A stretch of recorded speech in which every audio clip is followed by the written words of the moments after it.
Hey everyone, I am discussing how it's possible that if you watch my videos, I go to baseball games, giant conferences with hundreds of thousands of people. How is it possible to do that when in the last video I discussed the extreme sensitivity of autism, of being able to hear every conversation? And so I'm going to dive on into that right now. If you are going to, say, a baseball game, I know the cheapest thing to do is to buy the seats way up high so you can see the baseball game like a little dot computer game down on the bottom. But if you have someone with you with autism, I'd recommend trying not to do that. And if you do that, I have some um, recommendations on how to stop overstimulation happening. So this is why you should not buy the top of baseball seats. There's probably 10,000 people all crowded together, and all the sounds are coming at you left and right, right? But if you have the money to go on, say, vividseats.com or download the Vivid Seats app, you can get much better seats for the same price or less than what you would pay for the $30 cheap seats at some baseball stadiums. So I'm gonna put a link below, and it might be a referral link, but doesn't care. Yeah. So you can save a lot of money, and it will help people, or at least it helps me. I can't speak for every single human with autism, and because it reduces the amount of sound you're going to be hearing. Let me explain. I like getting some of the best seats in the house for $80 on Vivid Seats. And I do that not because I'm a snob, but because I can literally see the players stretching and getting ready, so I'm right on the field. And this is so relaxing because I don't have to deal with every single conversation going on in the stadium that probably holds about 100,000 people. Since they are all way above my head, I can hear it as a roar all put together because all 80,000 conversations that are literally that place, it's like goes way up. I have no idea how many feet up it goes, but anyways, you can't hear every conversation if you're straight down on the field. Instead, you're honed in on the conversations on the field and the movement of the players on the field, which is what you should be doing at a baseball game in the first place.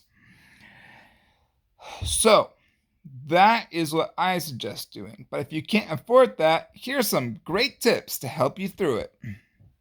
Number 1, always have noise canceling headphones. I suggest buying Bose noise canceling headphones. Again, I know they're expensive, but you won't regret the purchase. I specifically like the Quiet Comfort ones because they tune out all the stimuli around you, and it's just amazing. The second best that I've dealt with recently is JBL. They're not bad. They're half the price. JBL earbuds. But the problem with those is they fall out all the time. And now you're going to say, well, I have noise canceling headphones and they're not working. Well, are you also wearing those earplugs before you put on the noise canceling headphones? That's a major trick. Now, if you go through my videos, you'll see that I am not wearing my noise canceling headphones all the time. So, how do I get away with that? Like I discussed, desensitizing. You need to know areas you can go to desensitize from the stimuli around you. So, a good one is E3. That has probably about 100,000 people attending it with all sort of stimuli all around you. So, how do you deal with that sound? Well, first, you're in a giant building with four wings, okay? You got the West Hall, the South Hall, and North and East, I believe, too. So you can go anywhere in that building and find areas that the con doesn't control. Like, I like going several stories up that they don't have. I'm like, okay, so no one's on this story. Well, it's not blocked off. It doesn't say employees only. I'm going here. And if we're talking about E3 specifically, it's at the LA Convention Center. So they would probably let you just go hang out in the what do they call it? It's the place that the medics work. They let you hang out in there, or at least they've let me hang out in there before. A totally different scenario, but they let me hang out in there, and you'll find that it's a very interesting. You'll hear some very interesting conversation if you're there long enough. But again, different scenario.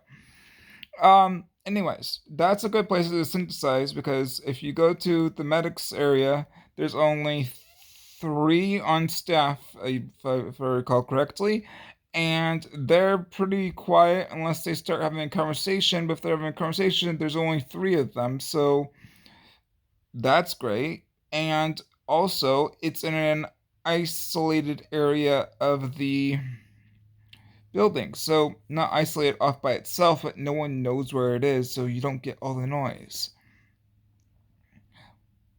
And even if people do know where it is, they don't go there very often. So, I would highly recommend having that as one of your spots and going up a couple stories as a spot too. And mapping out where the con is currently using what halls when you're going to go to the LA Convention Center for any con there. Look and see what halls are rented out by that con. And then double check and see is any other con going on at the same time. Okay, so now you know which areas of the building are being used. Great. So now you know which parts are being unused that you can go to and stay there for, say, half an hour, totally desensitize your brain, and then slowly go head back to the other section and immerse yourself in the sound. Okay, fine. And then you do what you need to do, and then do that sometimes 10 minutes in, 30 minutes out. But hey, at least you're still there. So let's move on to how to deal with things from maybe a younger perspective, maybe from a parent's point of view. You have a kid, take them to an event, and let's say your kid has autism and STEMs. Okay, your kid has autism and STEMs. Do you know what stimming means? If you don't, that's fine. I don't fault you at all for not knowing that because I honestly had to look up what that meant as a um, biological response because I didn't, or neurological response, sorry. I had to look up what that meant as a neurological response because I truly didn't know. And what it is a protective system by your body to try to create stimuli to protect you from the overstimuli. So it isn't an issue that you need to stop. It's something that's actually protecting you from the overstimuli, and it's also a very visual presentation of do we have some earplugs or noise canceling headphones, which will lower the stimuli so your body won't need to protect against it. At least that's what some people say. And if if someone's stimming, please don't ask them to stop stimming. I understand that it's distracting to some people, and I understand that it is upsetting to some people, but it's just I don't know why you get upset by it. But I understand you do. Doesn't mean I agree with your view. I understand lots of things. I understand lots of things about history. Doesn't mean I agree. It just means I understand. Understanding is not the same as agreeing or anything else. It just means you understand that is a person's viewpoint. That's all it means.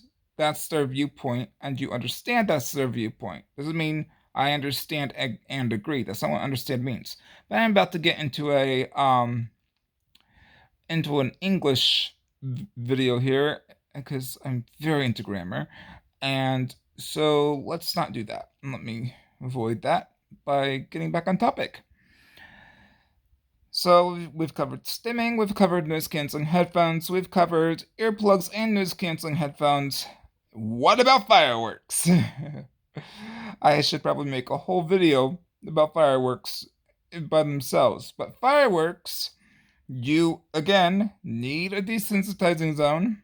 You need to have a earplugs. Actually, for me, I will do this. I will do earplugs. Then I will do noise canceling headphones. And I usually bring headphones for the noise canceling headphones, which sounds absurd, but I love fireworks. The sound sometimes is too much, so I bring enough things to deal with that. Or another way to do it is, and cheaper way to do it, is earplugs, ear muffs, noise canceling headphones. So I've tried to give you some alternatives on how to handle stimuli for different events and how you can still go out in public if you know how to desensitize from the stimuli. It's not easy. It's not a one thing catch all. It's not going to be a breeze the first time or 10th time you do it. I'm not saying it's going to be, but it will most likely help. I can't speak to every single person, and I can't say every single person will be affected by what I'm affected by, but they probably will be. Anyways, I hope this video has been helpful. Please subscribe, like, and comment if you want other people to know this information as well. You don't have to comment, you just like and subscribe because YouTube won't share it with other people if you don't. Well, they won't share it with other people as much if you don't like and comment. Thank you so much for watching.